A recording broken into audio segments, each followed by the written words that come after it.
Assalamu alaikum. Welcome to Views on News. I'm Taimur Shamil. Pakistan stands for peace and stability, and Pakistan has been striving for peace and stability not just inside Pakistan but also in the region. Prime Minister Imran Khan, before being elected as the Prime Minister, he made his maiden speech in which he talked about peace with the neighbors. He talked about India for that matter. When the new government came in, Pakistan's Foreign Minister Shah Mahmood Qureshi made his maiden speech, made his maiden trip to Afghanistan, Kabul, where he met the Afghan officials and he talked about peace and stability. That is what Pakistan has been doing. That is what I said Pakistan stands for, peace and stability. But we have seen recently that Pakistan has been striving for peace and stability, but somehow the neighbors, and especially India, has not been reciprocating that. For that, certainly, we have to understand the mindset that prevails in India, the mindset of Bharatiya Janata Party, the mindset of the people who are at the moment at the helm of affairs inside India. All these things, our Foreign Minister Shah Mahmood Qureshi also made very evident in his speech at UNGA. He talked about all these points. He talked about Kashmir. He talked about Pakistan's relations with its neighbors, Pakistan's relations with India for that matter, and his speech was very categorical. He made several points. He talked about the Indian atrocities in Kashmir, also how pellet guns have been used every day against the innocent children and women in Kashmir, Indian-occupied Kashmir, how ambulances have been attacked recently, and what India is doing at the moment in Kashmir. Foreign Minister talked about various points. He talked about Pakistan's relations with Afghanistan. He talked about international politics that we'll be discussing today. We'll be discussing all the points that Foreign Minister made in his speech. And interestingly, this time, this was probably the first time that Pakistan's Foreign Minister or any Pakistani official at UNGA made his speech in Urdu. That is Pakistan's national language. It was well received in Pakistan because that is what people can relate to. People understand Urdu, and that was something that people actually owned. And people actually thought that this is the Foreign Minister who is representing us at UNGA. As I said, this was well received in Pakistan. Today we are going to discuss about Pakistan's relations with its neighboring countries, India specifically, Pakistan's stance on Kashmir, and how is Pakistan and the new government looking at the international alliances, the changing regional alliances for that matter. For this, we have our special guest in the studios. Our first guest is Lieutenant General retired Talat Masood, renowned senior defense analyst. Sir, welcome to the show. Thank you. Our second guest is Ambassador Tajammul Altaf, renowned senior diplomat and an expert on Pakistan's foreign policy. Sir, welcome to the show. Thank you, sir. Our third guest is Dr. Rifat Hussain, renowned senior strategic analyst and an academician. Sir, welcome to the show. Thank you so much. General Talat, starting with Shah Mahmood Qureshi's Foreign Minister's speech, that was also, first of all, in Urdu. That was very interesting, and I think this is probably the first time that any Pakistani official, President, Prime Minister or Foreign Minister has made a speech in Urdu. And all the points that he talked about, how do you see the speech in Urdu and all the points? First, I think it was a good thing that he spoke in Urdu because, you know, this speech is also meant for internal consumption as well. And it makes the people of Pakistan understand as to how Pakistan is projecting its viewpoint on the various aspects of foreign policy at the international forum. So I think there was a greater acceptability within Pakistan. And at the same time, I think there are many countries in the world in whose representatives at the UN speak in their own languages. And they are simultaneously translated into several languages. So there was no difficulty in terms of translation and understanding of what Qureshi Sahib was saying at the General Assembly. So I think as far as the speaking in Urdu is concerned, I would restrict it to that. But at the same time, I think what he said was more important. Content. And the content was very important. It was an extremely comprehensive sort of presentation of Pakistan's viewpoint, and he covered practically all aspects, you know, relations with India and what are the sore points between the two countries and how Pakistan has been striving towards improving its relations and how it is being sort of, you know, India is conducting itself. At the same time, he spoke about relations with Afghanistan. He even spoke about CPAC. And he tried to sort of convince the world that, as you said in your initial statement, that Pakistan is a peace-loving country. It is focusing internally it wants peace with its neighbors, and what interestingly India did recently, backed out of the foreign ministers meeting, and Sushma Swaraj, she had walked out of a session that was going, a SARC session. So this speech, after all these incidents, was very straightforward. Do you see it that way? The speech was very straightforward. Yeah, absolutely. It is very straightforward. I think it must have been very well received, worldwide, and especially by our, friends in the Western world, because that is a very important, I think, area in which Pakistan would like to present its viewpoint. And then, of course, if they don't say anything against India, that is more on the basis of expediency. It is not because they do not know how India is conducting itself. And I would very briefly say this, that at the moment, the way that the Indian government is pursuing policies, I don't think it has even the support of its own people in a broad sense. That is an excellent point, and Ambassador Altaf, that is what I think many people, not just in Pakistan, worldwide think about India at the moment. BJP using those typical political gimmicks inside India, fanning anti-Pakistan sentiment. We also saw what when Pakistan was trying to improve its relations with India, Prime Minister Imran Khan mentioned that in his maiden speech. Also, Navjot Sidhu was visiting Pakistan. We were at one point thinking that foreign ministers might meet on the sidelines of UNGA, but India called off the meeting, scheduled meeting at the 11th hour. How do you see India reciprocating Pakistan's stance and Pakistan's initiatives? Well, first of all, let me endorse fully the comments made by General Talat Masood Sahib on this very important topic of today, and the way our foreign minister spoke so eloquently on very important policy issues relating to Pakistan and the world. And he was very forthcoming, he was outstanding, and it was really in line with the agenda of the new PTI government. And it was change, reform, and paradigm shift in governance. So for me, this was the first international speech delivered by our foreign minister abroad, and it was in Urdu, and it was taken very well not only abroad but also in the country. I have received more than 150 messages and calls from my friends within Pakistan and abroad saying, well done Pakistan, you have come up to that level. Now coming to your second point, yes indeed, this obduracy in attitude of India, of course, is not something new. We have been experiencing that in the past on several occasions, especially after 2014, that hard stance which Pakistan has been experiencing, irrespective of all our efforts for peace and comprehensive dialogue with India. India had been evading that responsibility because of its own domestic problems, which are coming now too much. You just keep all that in the mind. Now, it was not something new for us to expect from India at the last minute calling off this meeting between the two foreign ministers in UNGA. And the excuses which they have given apparently are not palatable for any reasonable audience. They are talking about something which happened in the past. A couple of months ago, they were talking about something which was, of course, not directly related, the mutilated bodies of 3 of their soldiers. Right. The thing is it the way to handle, bilateral relations when a newly formed government is coming to you with an extended hand of friendship? The response and reply from India was really unexpected. Unexpected, and the kind of language that Ministry of External Affairs, Indian Ministry of External Affairs used against Pakistan and Pakistani Prime Minister, that is also, I would say, unprecedented. No country has done that. India least of all. They never did it, but this time they did it. The Indian mindset, the way they are putting all the problems under the carpet, even for their own domestic problems, and they are conveying a wrong message, signaling a wrong message to the world around.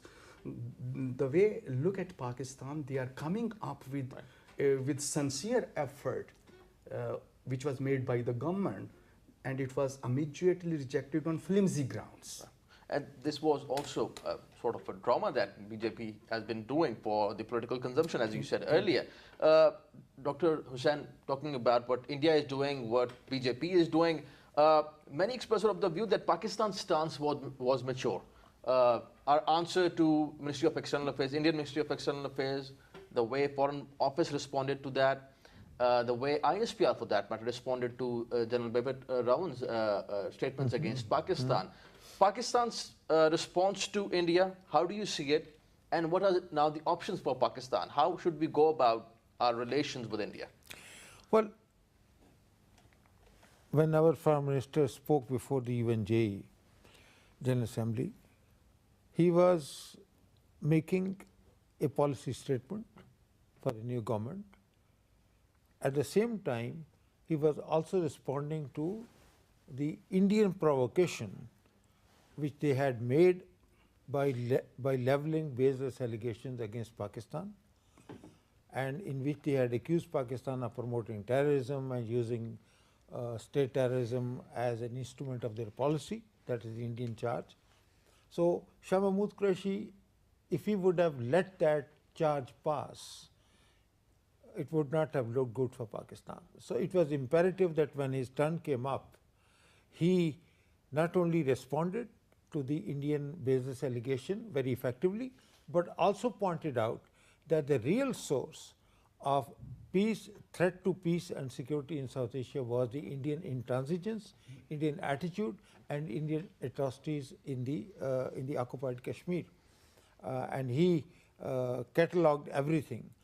That's one aspect of the speech. The second, I think, most important aspect of the speech was, in my judgment, was that ever since the last General Assembly session, there were a number of developments that have taken place in the region. So he presented a catalogue of all those events, including situation in Afghanistan, the Indian aggression, Indian repression against the Kashmiris, etc. And then he also talked about the attempt to use the cartoon messages to malign and defame the name of Islam, and also he voiced his concern over the developments in the Middle East, in terms of the Palestinian struggle, and and then, of course, the most important aspect of his policy focused on the Afghanistan issue, which was totally ignored. If you would recall that when President Trump addressed the UNGA about 3 or 4 days ago, he totally blacked out. There was no reference to the war in Afghanistan, for understandable reason, because Americans, it has become a huge embarrassment for the Americans to talk about the situation in Afghanistan. But Shah Mahmood Qureshi did not let this pass, and so in other words, he articulated Pakistan's policy standpoint very well in a speech, and and the speech has got due appreciation.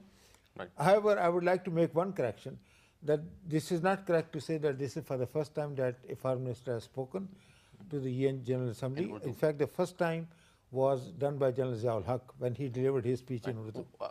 Right, okay. I don't remember whether it was in Urdu but he did recite Quran over there. And he started his speech with reciting Quran.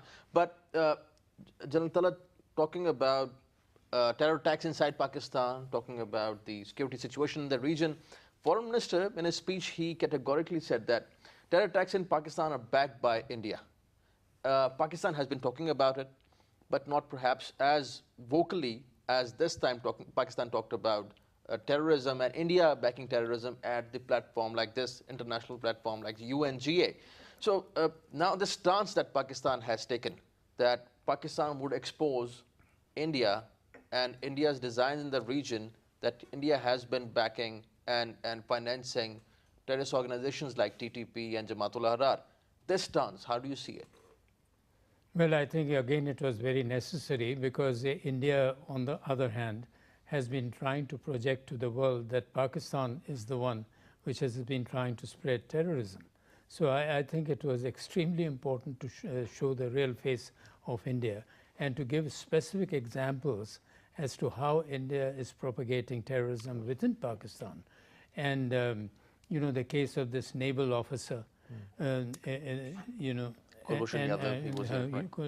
Yadav, and I think he tried to sort of, for the first time, brought it before the UN General Assembly and tried to remind the international audience and at the UN audience that India is going to that extent as to subvert Pakistan. So I think in those terms it was very good, because why should we be on the defensive? We have been on the defensive.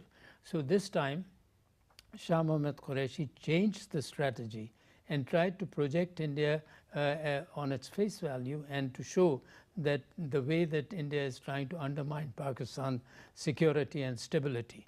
That is one aspect, and I think the other aspect is that Pakistan, despite having shown Indian designs and all that, still continued to sort of show that Pakistan wants peace and stability in the region and wants economic prosperity, because this is what this government is and has been striving to sort of improve the quality of lives of its people. Right.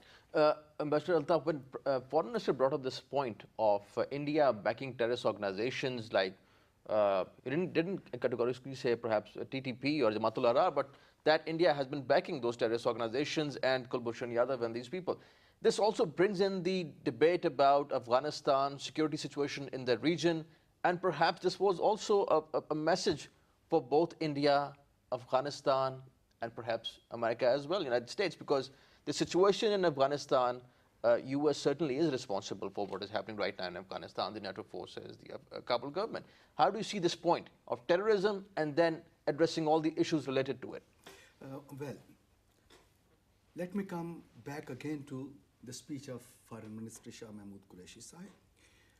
He has very categorically pointed out the facts and figures, starting with what happened after this UN Human Rights Commission report on atrocities being committed in occupied Kashmir by the Indian side. And it was a very well documented, paper which was presented to the United Nations, and it also vindicates Pakistan's position on terrorism and all that. And 20 pages of this report are allocated to India and Indian atrocities, and 5 pages are about Pakistan. This was very well, mentioned in this speech. Second, the way Foreign Minister put it across to the world that we were ready to bring all the evidence and documents to put it across to India, which we have already done. We have presented to the United Nations. And it was time for us to talk to India face to face, direct, in this even short meeting or later on, that what India has been doing. You are talking about terrorism. It is much more than. What about that state terrorism which India is continuing non-stop in our country?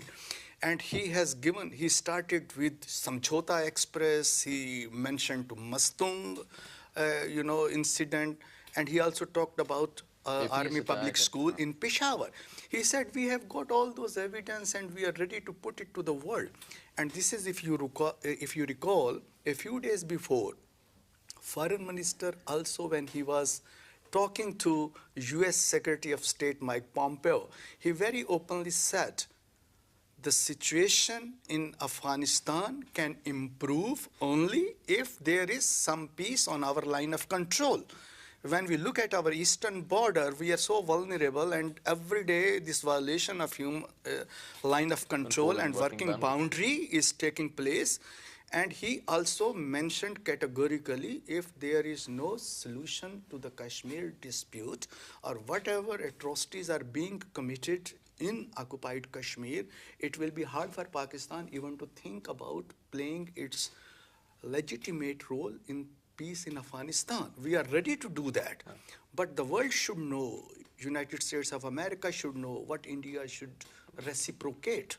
And we are facing a dire situation, but we want to come out of that situation. And the way the case of Kashmir was presented in the United Nations General Assembly, so emphatically, powerfully, and well documented, this was perhaps the very first time, and I fully, look at this speech, which was voice of the people of Pakistan. Right, certainly, and it was well received in Pakistan. Dr. Hussain, since we are talking about Kashmir and Mr. Altaf talked about Kashmir and the Indian atrocities in Kashmir, interestingly, United Nations chief voices concern over the atrocities in Indian occupied Kashmir as he heads to India. And before going to India for 3 days, he talked to an Indian journalist and he talked about the atrocities over there. Recently, in the last 6-7 months, the way pressure has been building on India regarding Kashmir, I would say, is also unprecedented. Also, India rebuffed the United Nations Human Rights Commission report. Interestingly, how do you see India under pressure regarding Kashmir and Pakistan bringing up this issue of Kashmir? Well, I'm very happy that finally the world has woken up to the Indian atrocities in Kashmir, and the world is no longer a bystander. For the last 71 years, the Kashmir has been the pending agenda on the UN Security Council before the UN Security Council, but no action has been taken. But now there is a revival of the UN interest in trying to get this issue resolved. So, which I think is also a vindication of Pakistan's long-standing argument that unless and until a solution to the Kashmir problem, which is the core issue between India and Pakistan, is found, the world can forget about peace in South Asia. And Shah Mahmood Qureshi Sahab, I think he not only delivered a strong riposte to what the Indians were propagating against Pakistan, but he also gave a warning that in case India embarks on any kind of an adventure along the LOC, so then all bets are off. So India should not expect that Pakistan will go along with this Indian drama of surgical strikes. If there is a real surgical strike, then India will have to pay the necessary price, because that will be part of Pakistan's self-defense strategy. So in other words, he disabused India of any notion of committing aggression against Pakistan and getting away with it. So, but the highlight I think was this emphasis on Kashmir, and drawing the attention of the UN General Secretary and through him to the live situation, to the suffering of the Kashmiris, and articulating and lending Pakistan's voice to highlighting these Kashmiri atrocities. And it will be my earnest hope that when the UN General Secretary goes to India, I think he is arriving there today or tomorrow, he will deliver a message to the Indian leadership that they should come to a negotiating table, and they should start the process of a dialogue between India and Pakistan, so that the world, which is now worried about the prospect of a conflict between two nuclear armed neighbors, can breathe a little easier. You talked about surgical strikes. This trauma, General Masood, this trauma of surgical strikes, and interestingly, BJP has announced that they would be celebrating the second anniversary of surgical strikes. So this only if wishes were horses, I would say, about surgical strikes. This whole thing and the way Indian Army Chief was giving his statements, do you think that BJP somehow is now dragging in the institutions for its own political benefits? Because if Indian Army Chief is giving some statement regarding Pakistan, he is directly favoring BJP at the moment. So this Indian politics and institutions over there in India and this trauma surgical strikes, what would be the impact on Pakistan-India relations? Well, I think you are very right. Firstly, it has not been the tradition in India that the chief of the army would speak about politics or relations with other countries, and especially make such blatant statements like, that we will go for this strike, and also accusing Pakistan many a times, sort of So I think this is also a departure from the previous practice and is not done in a democratic milieu, because in a democratic setup for which India claims to be one of the leading democratic countries, it sounds rather odd to me that a military chief would continue to talk about the Indian policies and especially about Pakistan and in such an aggressive tone. But that aside, the other point that you mentioned, the the relevance of it and the authenticity, whether they really launched and strike, I think it is to me whimsical, because there should be some sort of evidence that it happened and it occurred. Where did it occur? Did it occur in the imagination of the chief, or did it occur on the ground? So these are some of the fundamental questions, because you see, anything that happens between India and Pakistan, you know that even if a shell is fired on the line of control, it is registered. And it is not only that India and Pakistan are monitoring what is happening on the line of control, it is the entire world is watching, the Americans are watching, and many other countries are watching. And professional armies are watching. Exactly, and they have their means of watching, and the satellites are all there. So if there was an occurrence of that nature, it would have been widely reported and confirmed. So this also shows that there is a sort of a lack of confidence on the part of the Indian establishment, both the the BJP as a government as well as the army, that they want to sort of float these type of false stories, and they are making it somewhat whimsical to me, and it's very dangerous, in fact, because it also lowers the image of the army in the eyes of the people. And certainly, and this is the point, that it lowers the image of the Indian army.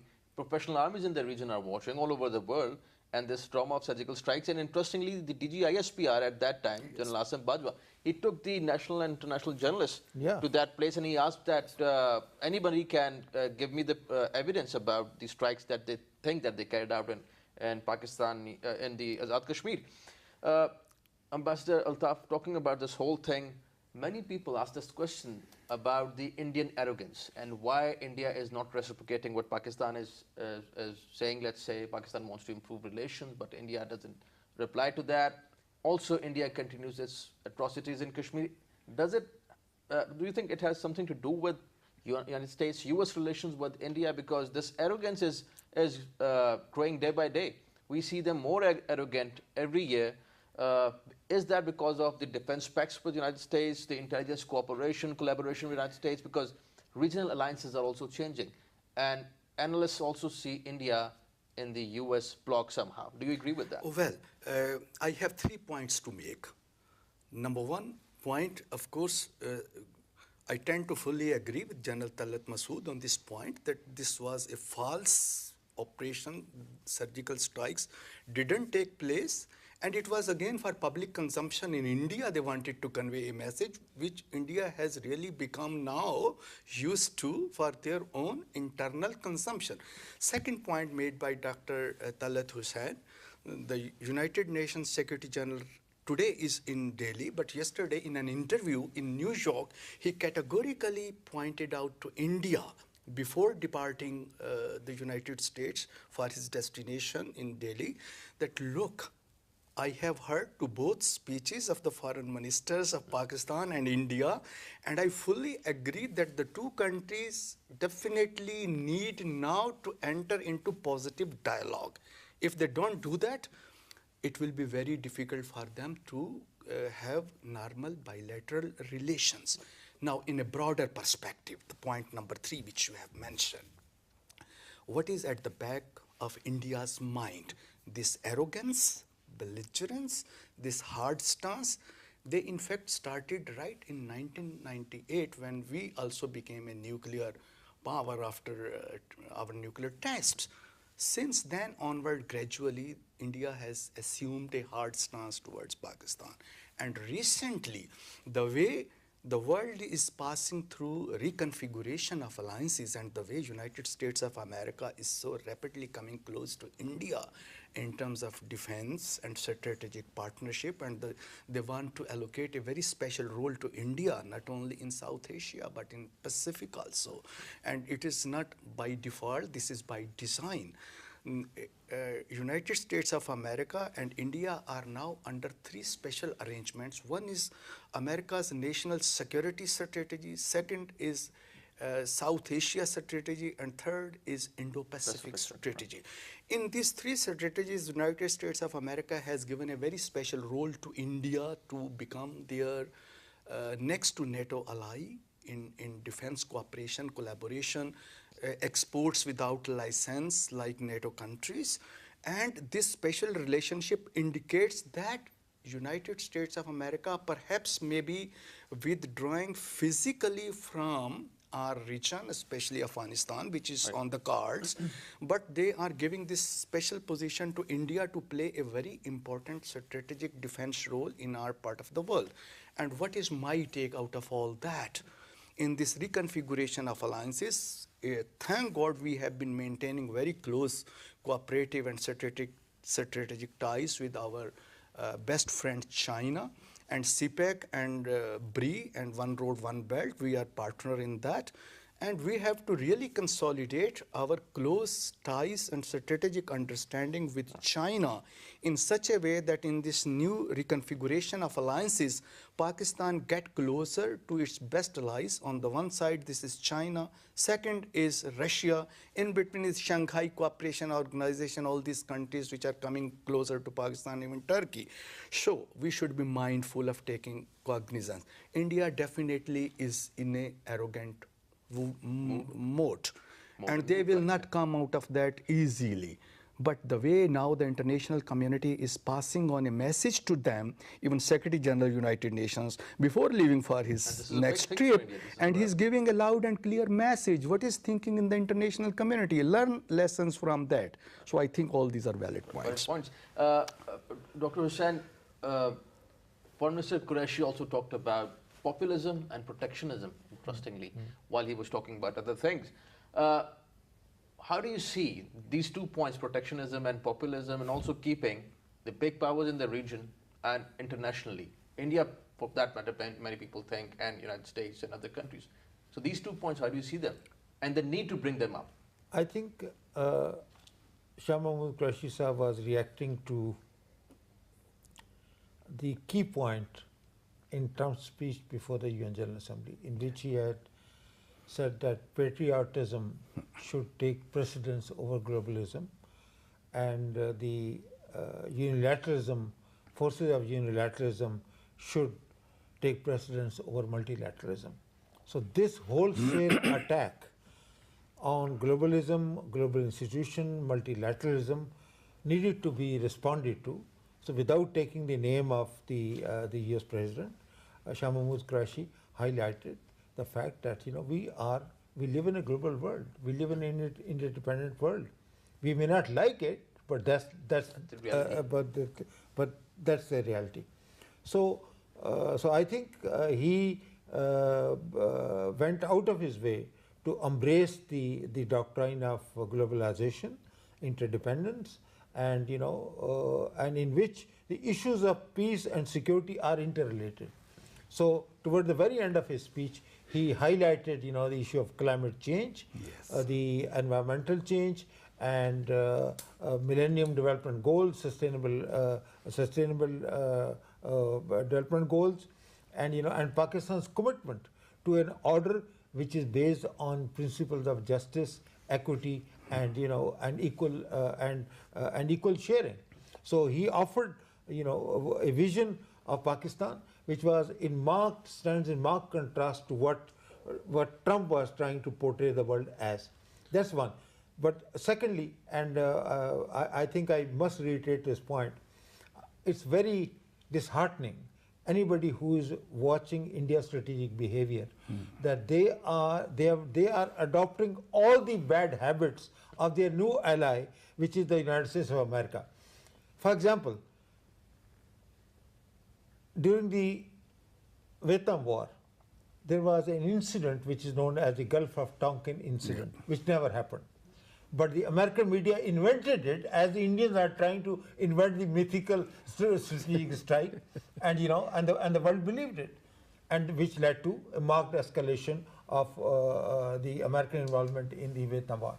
The second time is that the Americans lied about Iraq being in possession of weapons of mass destruction, and the world believed it, and we had the consequences.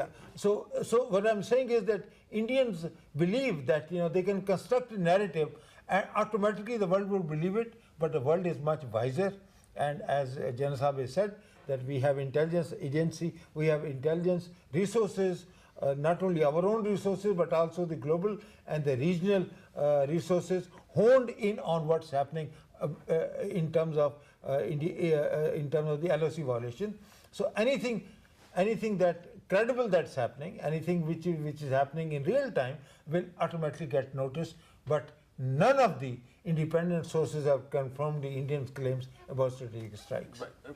The Indian strategy and the US strategy, General Massoud, Foreign Minister also talked about Afghan peace process, and he said that Pakistan supports the Afghan peace process owned by the people of Afghanistan, led by the people of Afghanistan. While talking about Afghanistan, 17 years on, Afghanistan is still, security situation in Afghanistan is still volatile. It's a dangerous place. It's not stable. More terrorist organizations have come up in Afghanistan, Daesh for that matter, Jamaat-ul-Iran and all that. Pakistan being a neighbor, also seeing United States over there. Secretary Pompeo was visiting Islamabad a few weeks back. This whole situation and Pakistan's stance on Afghanistan, what do you think about this Pakistan stance? Well, I think Pakistan's stance has been very correct throughout. If you go and look at the history of Pakistan-Afghan relations and what Pakistan has been saying as to how can you bring peace to Afghanistan. Now the Americans are doing exactly the same, what Pakistan has been propagating or propounding for the last several years, that the answer lies in negotiations. It lies in a political solution between the warring factions. And the civil war that was going on will continue unless you really go for a political solution. So I think the Americans have realized that, and for the first time it seems that they want to directly negotiate with the Taliban, of course keeping the Afghan government in the loop, but essentially it would be between the Taliban, which has been their demand that they would like to directly talk to the Americans. So Pakistan's viewpoint has been vindicated in that. And I would expect that, well, it's just the initiation of the process in which apparently many, apart from the government of the US military and others and the State Department played a role. I think Pagwash also and certain international bodies also really supported this move of having negotiations. So let us see how it develops. It's in an initial stage at the moment, and they had meetings at Doha, and those also were somewhat encouraging. So we would like to see how the follow-up of the Doha meetings continues, and when will they really start talking on substantive issues. Right. Ambassador Altaf, the theme that Pakistan has been following regarding Afghanistan is very interesting. What Foreign Minister said this time and also what Pakistan said last year at UNGA. This message from Pakistan that Pakistan would not become a scapegoat in the region, in this war on terror primarily, and Pakistan would not fight anybody else's war on Pakistani soil, and this strategy in Afghanistan is a failed strategy. So the messages regarding Afghanistan and US in Afghanistan and how US is looking or expecting from Afghanistan, Pakistan's stance has been very firm and straightforward. This straightforwardness this time regarding both Afghanistan, India and US perhaps, how do you see it? Well, all points which Pakistan has been making since 9/11 onward have been vindicated. There's no doubt in that. And all positions which we have maintained, especially to establish a broad-based government, not to take one party on board and leave another party, will not work. I was Director of Afghanistan in the Ministry of Foreign Affairs after 9/11, and I know with our interlocutors coming from the United States of America, we have been making it very loud and clear to them that war is not the solution. And there's no military solution going to work at the end of the day. Please take all stakeholders, parties concerned on board and talk to them, and don't resolve issue in Afghanistan or war in Afghanistan through your American prism. You have to look with the local conditions, and then Pakistan has been playing a very important role in that overall scheme. And apparently it appears that perhaps now United States of America is bent upon giving a very special role to Afghanistan, but nevertheless the fact remains Pakistan was important, Pakistan is important, and Pakistan will remain important because of our role which we have played in the past and which we will have to play in the future. So I have no doubt our messages, our policy matters, our thinking have been projected very clearly, loudly to the world, especially United States of America, and the current government is of course heading in the right direction by passing all these messages to the right people in the right direction. We should keep that up. We should not lose the direction. Direction is clear. At the end of the day, it will not be a military solution in Afghanistan. It will be a negotiated solution, taken all parties concerned on board, and Pakistan cannot be wished away. And Pakistan will play its due role, inshallah. Right. Dr. Hussain, you yourself, you have been visiting Afghanistan, Kabul. This Pakistan's approach, a new government's approach toward Afghanistan. Foreign Minister Qureshi made his maiden trip to Afghanistan, Kabul. He talked about peace and stability over there. He met the Afghan officials. In his speech, he also talked about Afghanistan. For Pakistan, this shows for the new government as well that Afghanistan certainly is important and a priority as well. How do you see Pakistan-Afghanistan relations in the wake of this speech? Well, I think we are on the right track, but I should also flag a couple of dangers and a couple of pitfalls for Pakistan's Afghanistan policy. Because over the past 2 years, we have chosen as our negotiating partner the Afghan government, the Afghan unity government, and we have moved away from our support for the Afghan insurgency to a large extent, and which is a position, but the ground situation, the way it is evolving in Afghanistan, poses a danger and a risk for Pakistan as to who our negotiating partners are. I'm not sure that 6 months down the road or maybe a year down the road, we will be talking about the same configuration of forces that is operating in Afghanistan now. So I think Pakistan needs to be cognizant of this fact. Pakistan needs to keep its influence with the Taliban, because they are going to be an integral part of the power sharing arrangement. At the same time, Pakistan should also keep its doors of negotiation or its influence, doors of influence open to the Afghan unity government. But ultimately, I think the deciding factor for the future of Afghanistan is going to be whether the Americans choose to stay in Afghanistan or they withdraw it. There's just one last question. I know we are short of time, but one last question. And the question is that Foreign Minister made this very important point regarding the Muslim sentiment, General Masood, about the Prophet Muhammad, peace be upon him. This point, I'll ask all three of you about briefly about this point that Foreign Minister brought up at UNGA. I think it was a very important point, and I'm glad that he sort of led the Muslim world in this, and I think it was very well received in the Muslim world. And at the same time, I think the Dutch people realized that they had made a huge mistake by not, correcting what is happening in Holland. So I think it was a very good move, and it was extremely well received in the Islamic world. Mr. Altaf, I think Pakistan perhaps was the only country. I don't know, but this point is very important. How do you think? Well, this point was very well taken, not only in United Nations but also in OIC. And our Prime Minister, when he was visiting Saudi Arabia, he also made the same point with the Saudi leadership, in UAE with the UAE leaders.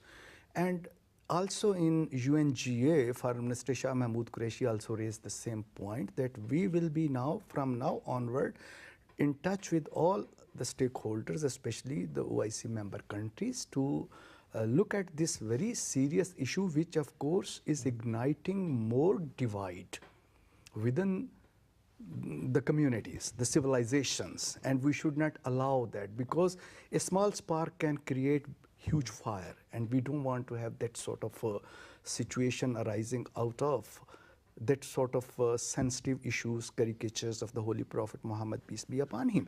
And we want to stop that sort of tendency. And that is possible only if we can interact not only with the Muslim world, but also with the international community. And wherever there are that sort of sentiments taking place, we should try to overcome with sagacity, wisdom, and prudence. This was the message. We talk about this thing nationally in Pakistan, but discussing this thing at UNGA, Dr. Hussain, how do you see this? Well, I think it was very important because the forum is global forum, and the world was paying attention to whenever our Prime Minister spoke. So I think I'm glad that he started off his speech by highlighting that it's in nobody's interest to vilify and to demonize and to denigrate any religion or any belief system. So and least of all, it's aggravating for the Muslim world when we have the controversies like cartoons being propped up, and he made a good point that this does not serve the cause of peace at all. So I think in that respect he delivered a very effective message. Right, gentlemen, thank you for joining us. Gentlemen, pleasure having you on the show. Thank you for joining us. Ambassador Altaf, thank you for your time. Thank you for joining us. Dr. Hussain, pleasure having you on the show. Thank you for joining us. That's all from today's show. The most important thing is that Pakistan stands for peace and stability. Pakistan has been talking about peace and stability. Pakistan has been striving for peace and stability. But at the same time, Pakistan also expects its neighbors to reciprocate that. Foreign Minister Shah Mahmood Qureshi's speech was very comprehensive, touching almost all the points. It was comprehensive and saying this, that peace and stability should be the priority of not just Pakistan, that is the priority for Pakistan, but also it should be a priority for India, Afghanistan, United States, and other countries in the region. Thank you for watching today's program. See you next time. Khuda Hafiz.